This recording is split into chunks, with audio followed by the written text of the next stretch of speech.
Vamos a empezar a leer Gálatas capítulo 1 y vamos a darle un aplauso a Dios para recibir la palabra del Señor, porque la palabra de Dios se recibe con gozo, con alegría y con sencillez de corazón. Amén. Leemos la palabra de Dios en el nombre del Padre, Creador, de Jesucristo, Redentor, y del Espíritu Santo, Consolador. Pablo, apóstol. Apóstol quiere decir enviado a llevar una noticia, enviado a llevar un mensaje. La Biblia nos habla en hebreo que Jesucristo es el apóstol por excelencia del Padre. ¿Por qué Jesucristo, el gran y máximo apóstol, es el apóstol del Padre? Porque fue enviado por el Padre a traer buenas nuevas de salvación a la tierra. Cuando en la tierra lo único que habían eran leyes que cumplir, y si no las cumple morirás. Si no cumplía X ley se apedreaba, si no cumplía esta otra ley se le castigaba. Entonces el Padre envió a su mensajero, envió a Jesucristo, su apóstol, a traer buenas nuevas de salvación para cada uno de nosotros, y sobre todo para nosotros los gentiles que estábamos perdidos sin Cristo, vagando por el mundo sin salvación. Al menos el pueblo judío tenía su Torá, tenía sus leyes que Dios le había dado a través de Moisés, que si las cumplía pues eran justificados a través de la ley. Pero nosotros vivíamos sin ley, no teníamos ningún tipo de ley espiritualmente hablando. No estoy hablando de leyes civiles, espiritualmente hablando. Por lo tanto, no teníamos ningún tipo de oportunidad. Por eso las sociedades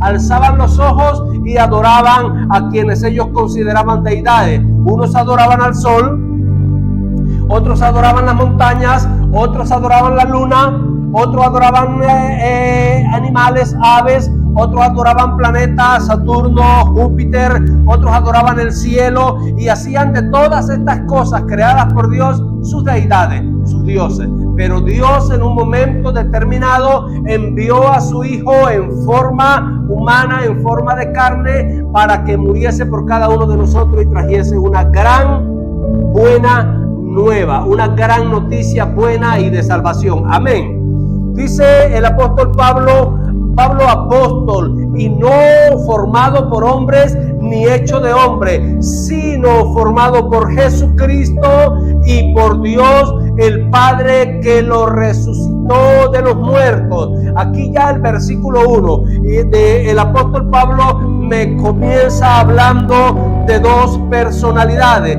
Me habla del Padre y me habla de Jesucristo. Yo no sé cómo hacen, no entiendo de verdad cómo hacen las personas unicitarias para leer estos versículos. Si aquí el apóstol Pablo me habla claramente, me habla del Padre que lo resucitó de los muertos. ¿A quién el Padre resucitó de los muertos? A Jesucristo. Entonces ya el apóstol Pablo y las Sagradas Escrituras a mí me está hablando de dos personas, del Padre y de Jesucristo. Amén. Eso hay que irlo teniendo claro también, para que cuando algunas personas se nos presenten a decirnos que esto no es así, nosotros ya sabemos dónde ir en las Sagradas Escrituras y leerle y presentarle esta escritura. Ayer veía porque estaba debatiendo con un fariseo, judío, y el fariseo le dice: Jesucristo no resucitó, o Jesús, el hijo de María, porque para ellos no es Jesús el Cristo, para ellos es Jesús el hijo de María, no resucitó. La tumba está en Jerusalén, allí está su tumba cerrada y él no ha resucitado. Olvídense de eso. Hay escritos que dicen que él vivió toda una vida y murió de viejo, se casó con Magdalena, tuvo muchos hijos, y hay registro de toda su familia y de todos sus hijos. Cuando a mí una persona se me presenta con esta información, yo le presento la palabra de Dios y las Sagradas Escrituras. Y en el capítulo 1, versículo 1, el apóstol Pablo comienza hablando y diciendo que Dios le resucitó de los muertos. Ahora yo prefiero creer a la palabra de Dios que creer a la palabra de un hombre, por muy sabio y erudito que sea, de las Sagradas Escrituras antiguas. o del Antiguo Testamento.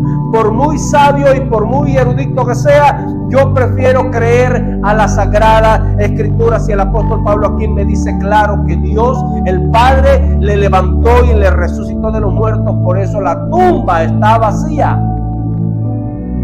La tumba está vacía en la que pusieron el cuerpo de Cristo. Esa tumba está vacía. Sigue diciendo el versículo 2: y todos los hermanos que están conmigo a las iglesias de Galacia. La zona no era una ciudad, sino una zona en la que habían varias iglesias. Dice: gracia y paz sean a vosotros de Dios el Padre y de nuestro Señor Jesucristo. Mire cómo sigue diciendo y enfatizando el apóstol Pablo en el Padre y en nuestro Señor Jesucristo. Pero mira cómo comienza escribiendo el versículo 3. Dice: gracia y paz.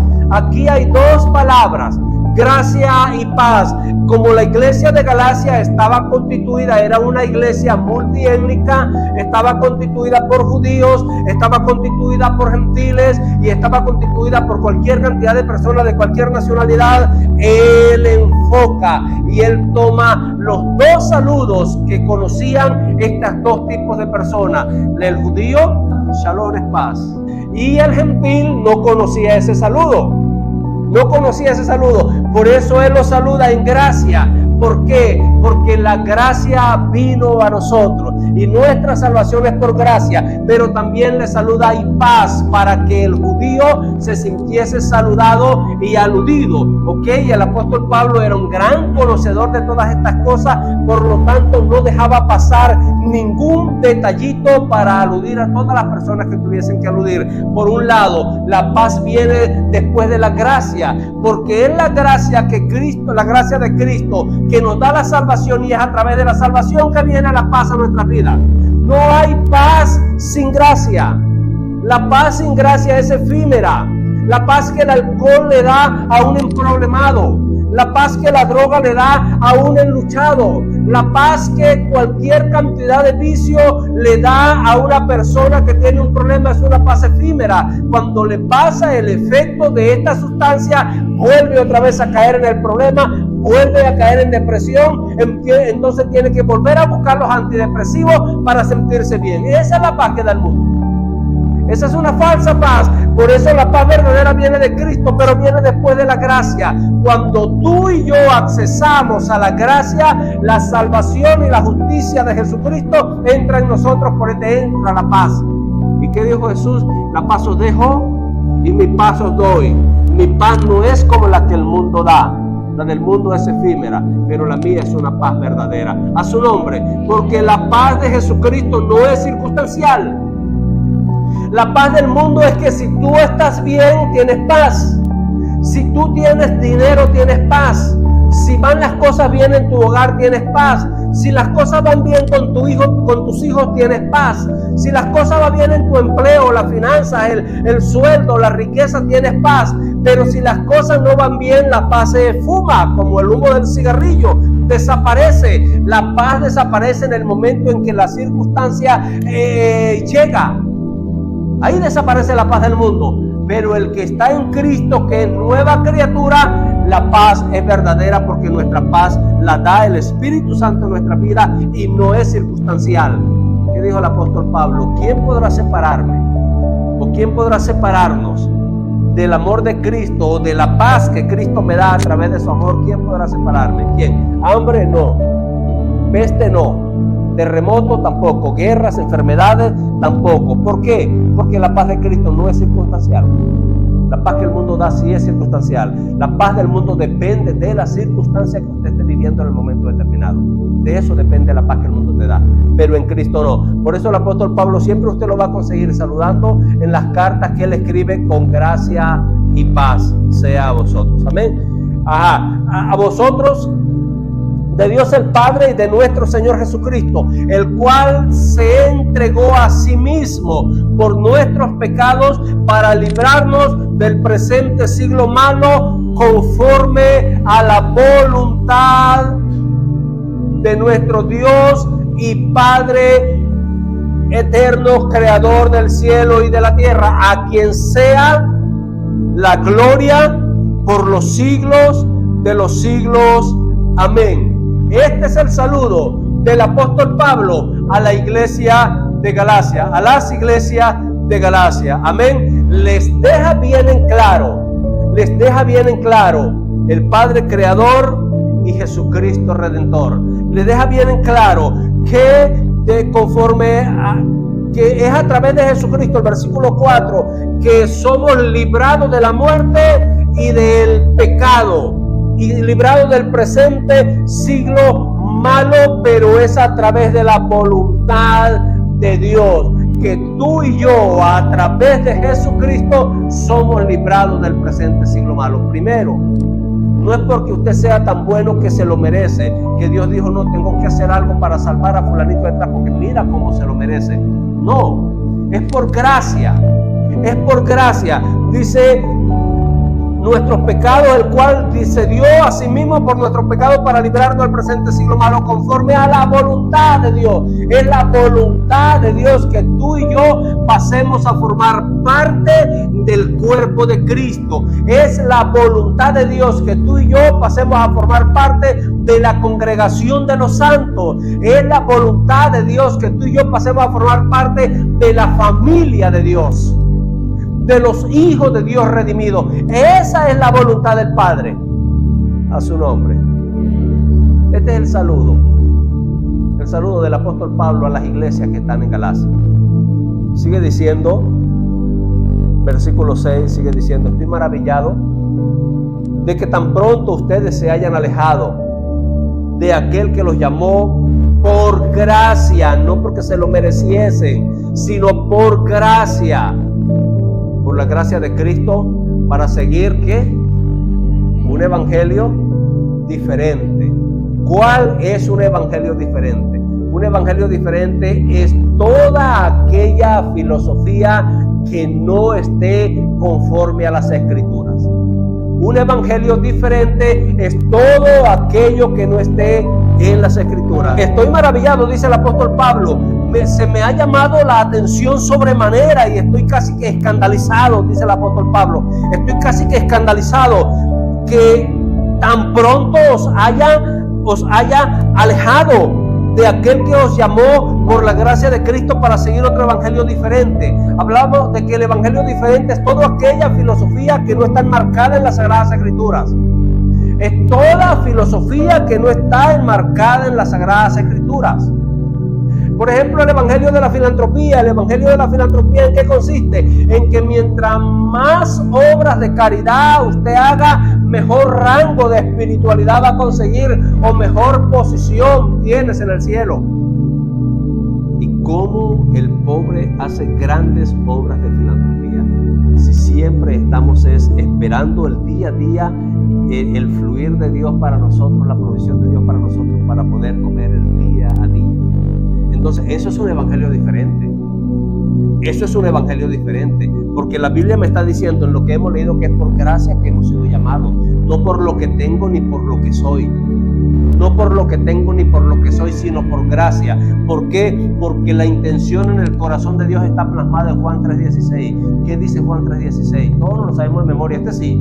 Van a decir que no, porque la manera en que Dios amó al mundo fue tan grande que no escatimó ni siquiera la vida de su propio Hijo, sino que lo entregó a morir por todo el mundo, para que todo aquel que en él cree no se pierda, mas tenga vida eterna. Ahora, ¿qué hizo todo el mundo que fuese digno de que Dios enviase a su Hijo a morir a la cruz? Nada. El mundo lo que hacía era pecado. El mundo lo que hacía era pecar, pecar y pecar. ¿Sabe lo que dice Génesis capítulo 6? Dice, porque la intención del corazón del hombre era de continuo hacia el mal. Y dijo Dios, no contenderá mi espíritu más con el hombre, porque ciertamente él es carne, mas serán sus días 120 años. Y entonces fue donde instruyó a Noé a que construyese el arca, donde solamente 8 personas se salvaron.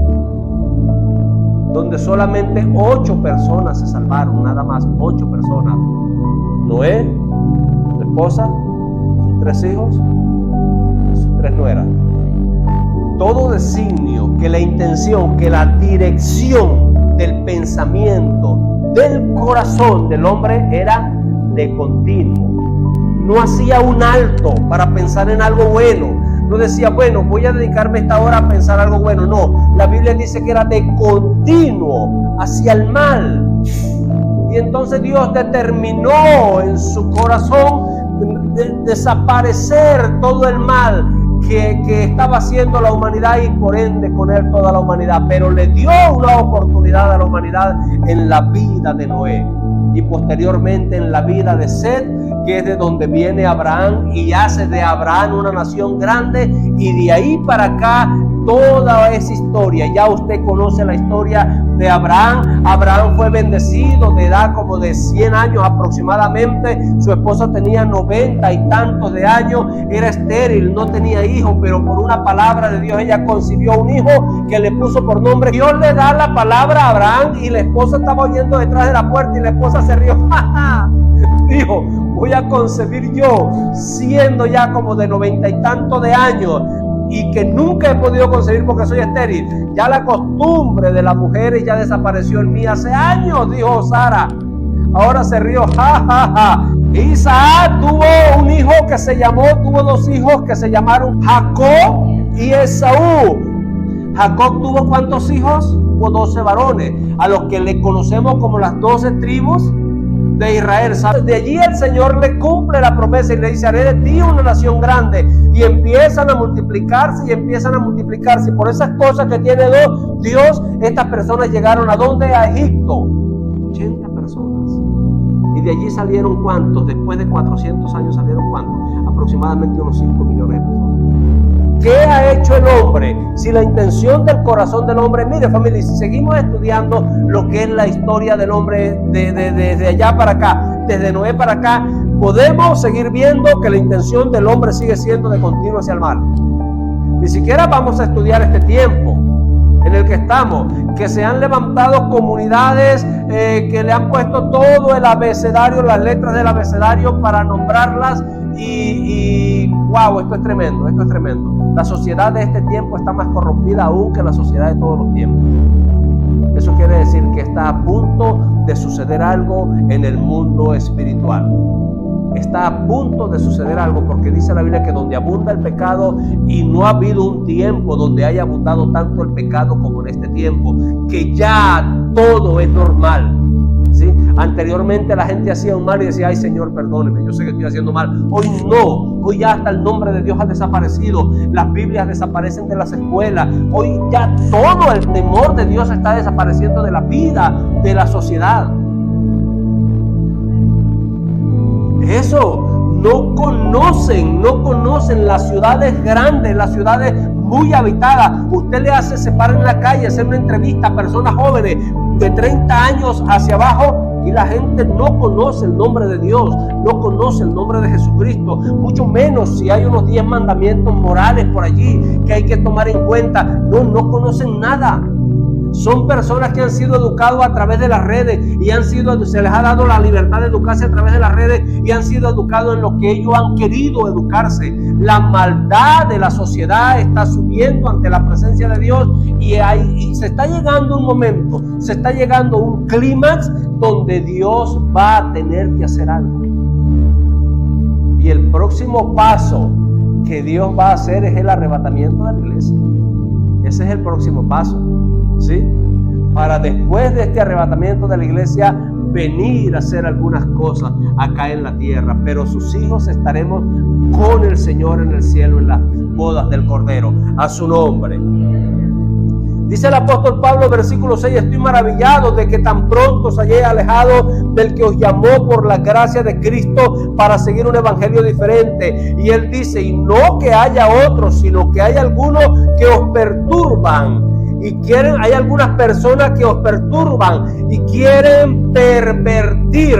Si tienes idea de lo que es la palabra pervertir, el evangelio de Cristo, lo decía un expositor hace tiempo, un evangelio no evangelístico, sino evangelástico, ¿no? Ya no es un evangelio evangelístico que habla de la buena nueva de salvación, sino evangelástico, que cede, porque es elástico, cede para todo lo que usted lo quiera llevar. ¿Sí? Cede a todas las áreas que usted lo quiere llevar. No, pero es que yo creo a Dios a mi manera. Lo pervierten desde un ángulo hasta el otro para poder justificar todas sus actitudes. Para poder justificar todas sus actitudes y toda su conducta desviada. Entonces tuercen los caminos del Señor y pervierten el evangelio de Jesucristo. Dice el versículo 8 más. No es que hay, sino que pervierten el evangelio de Cristo. Más, dice el apóstol, si aún nosotros o otro mensajero, un ángel del cielo, os anunciare otro evangelio diferente del que os hemos anunciado, no lo reciban, sea anatema. Como antes hemos dicho, también ahora lo repetimos: si alguno os predica diferente evangelio del que habéis recibido, sea anatema. ¿Sabe, familia? La Biblia dice que aún el diablo se presenta como ángel de luz para engañar aún a los escogidos. Hay un proverbio popular por allí que dice que aún el diablo, cuando se presenta por primera vez, se presenta como bueno. Se presenta como amigo, se presenta como una persona buena cuando se presenta por primera vez, pero ahí va desenmascarándose, y si ve que no puede como bueno, entonces se presenta como malo, para tratar de engañar, para tratar de involucrar, para tratar de traer del camino de la luz al camino de la oscuridad. Y una vez los tenga bien involucrados, como dice otro proverbio, el diablo ofrece mucho, da poco porque sí les da. Al artista le da fama, le da dinero, mientras que lo hunde en la droga, en la prostitución, en el adulterio, ¿sí? Pero cuando lo quita todo. Entonces la palabra del Señor nos dice: si alguien viene presentando un evangelio más cómodo, mire, la iglesia de Jesucristo no ha dejado de sufrir desde que Esteban fue apedreado, y desde Esteban para acá la iglesia no ha parado de sufrir. Hoy aquí en Venezuela, y nosotros no conocemos el sufrimiento de la iglesia, nosotros no, porque desde que nosotros tenemos uso de razón, en Venezuela gozamos de una libertad para vivir el evangelio y para predicar el evangelio extraordinario. Por allá en los 70, los malandros le echaban piedra a los predicadores en las tarimas. Eso era como por jugar. Sí, usted oye el testimonio de los predicadores de los 70 y de los 80 y de los 60, usted oye que la piedra le llovía en la tarima y ellos predicando: arrepiéntase, bruja de la esquina, te vas para el infierno. ¿Sabe cómo predicaban el evangelio en los 70 y en los 80? Y ya me la arrepiéntase. Eso era tremendo. Le llovían las piedras, los malandros echando bromas, le llovían piedras. Pero eso no llega ni siquiera a un 1% de lo que la iglesia sufrió. Nosotros no conocemos lo que es el sufrimiento de la iglesia. Hemos vivido un evangelio extraordinariamente bonito, gracias a Dios. Gracias a Dios. Amén. Pero la iglesia ha sido sufrida. La iglesia ha sido sufrida. Si no me cree a mí, pregúntale a Martín Lutero. Si no me cree a mí, pregúntale a Juan Hus. Si no me cree a mí, pregúntale al mismo Pedro, al mismo Pablo, que fueron crucificados. Ellos sí saben lo que es sufrir por causa de Cristo. El apóstol Pablo me dice, mas si aún un ángel del cielo se presenta anunciando otro evangelio diferente al que le hemos presentado, no le crean, sea anatema, que esa persona o ese ángel sea maldito, porque el evangelio del Señor es uno solo y ya ha sido presentado. El evangelio de Cristo está plasmado en las Escrituras. En esa Biblia que usted tiene en sus manos, allí está plasmado el evangelio de Jesucristo. Ni a izquierda ni a derecha, ni a interpretaciones. Es como lo dice la palabra del Señor. Amén. Dice el versículo 10: pues busco ahora el favor de los hombres o el de Dios, o trato de agradar a los hombres. Pues si todavía agrado a los hombres, no sería siervo de Jesucristo. Por eso es que el evangelio y el que predica el evangelio por lo general es rechazado. El que predica el evangelio crudo, como lo dice la Sagrada Escritura, por lo general es rechazado. ¿Por qué? Porque el evangelio no se trata ni de agradar a los hombres, ni de acomodarse o a amoldarse a los hombres. El Evangelio de Jesucristo se trata de que usted se amolde a la imagen de Dios. Es de que tú y yo nos amoldemos a la imagen de Jesucristo. De eso se trata el Evangelio de Jesucristo. ¿Qué dice el apóstol Pablo en los Romanos? En el capítulo 12 dice, así que hermanos, ruego por la misericordia del Señor, en sacrificio vivo, santo, que es este culto que estamos haciendo en este día. Dice el versículo hoy, no se amolden, no tomen la forma, no se amalgamen, no se transformen, no se conformen a este siglo, sino transformados por medio de la renovación de nuestro entendimiento, para que podamos comprender cuál sea la voluntad de Dios para nosotros, y que podamos entender que la voluntad de Dios es agradable, es buena y es perfecta. Indistintamente de lo que estés atravesando en el momento, la voluntad de Dios es buena, es agradable y es perfecta. Ok, vuelvo y digo, ¿qué atleta de alto rendimiento ha logrado el éxito sin un entrenamiento riguroso? ¿Cuál? Yo no conozco ninguno. 4 años de intensa preparación y de cuidarse físicamente al máximo para 10 segundos nada más, para que el mundo le diera gloria y reconocimiento en 10 segundos nada más. Seguía entrenando para tener éxito. Por eso la Biblia nos dice en Romanos capítulo 12, no se amolden al mundo, no tomen la forma del mundo, no porque el mundo dice que esto está bien. No, Satanás le dijo a Eva en el huerto que estaba en el Edén, le dijo no, el primer no, sino que sabe Dios que el día que ustedes coman de ese fruto van a ser como Él. Dígame, el enemigo, el padre de mentira, diciéndole a Dios mentiroso. No, mentira. Sabe Dios que el día en que ustedes coman de ese fruto van a ser como Él. ¿Y sabe qué le ha llamado la atención a la humanidad? ¿Qué le ha llamado la atención a la humanidad? Ser como Dios. ¿Sí? ¿Por qué fue que Luzbel se rebeló? ¿Por qué fue? Porque quiso ser como Dios. Pero con Dios no funciona eso, medias tintas. Con Dios no funciona los colores grises. Con Dios o es blanco o es negro. ¿Ok?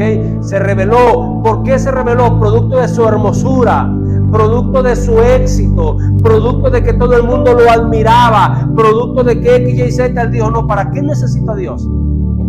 ¿Ok? Entonces se rebeló, se levantó en contra de todo lo que se llama Dios. ¿Y qué le pasó como resultado que tuvo? Fue derrotado, fue derrocado por el suelo. ¿Sí? Así que familia, no nos amoldemos, no nos amoldemos. No es que haya otro evangelio, dijo el apóstol Pablo, sino que Satanás, la serpiente antigua, es mentiroso y trata de engañarnos a nosotros diciendo que hay otro evangelio. No, pero es que eso de la Biblia está fuera de contexto. Eso de la Biblia está fuera de contexto. Eso se escribió en una cultura y en un tiempo que no es que está demasiado lejos de nosotros, muy distante en el tiempo, en la distancia, en la cultura. Eso no es para este tiempo, no se acopla para este tiempo.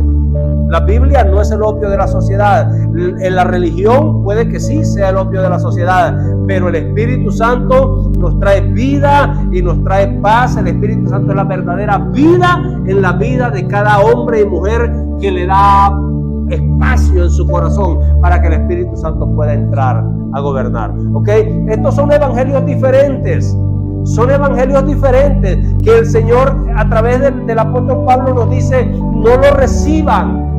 No lo reciban. Si aún un ángel del cielo viene predicando otro evangelio diferente, no lo reciban. Ustedes reciban el evangelio que ya les ha sido presentado. Fue la oración de Jesucristo.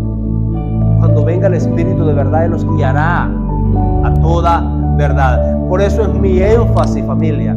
Por eso es mi énfasis en que leamos las Escrituras, en que leamos la palabra del Señor. Que tome tiempo, que saque tiempo de donde no tenga, pero que estudie la palabra del Señor. Amén. Por eso es nuestra motivación a que estudiemos la Biblia. Y este año no va a haber un día, con el favor de Dios, en que no leamos las Escrituras. Y el próximo año, el 1 de enero, podemos decir con voz en cuello y con la frente bien alta: he leído toda la Biblia.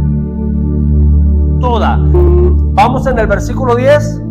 Pues ahora busco el favor de los hombres o el de Dios, o trato de agradar a los hombres. Pues si así todavía agradar a los hombres, no sería siervo de Jesucristo. Señor, te damos gracias en esta maravillosa mañana, Dios. Te doy gracias por tu palabra, Señor, que tú me permites leer, Señor, y disertar acerca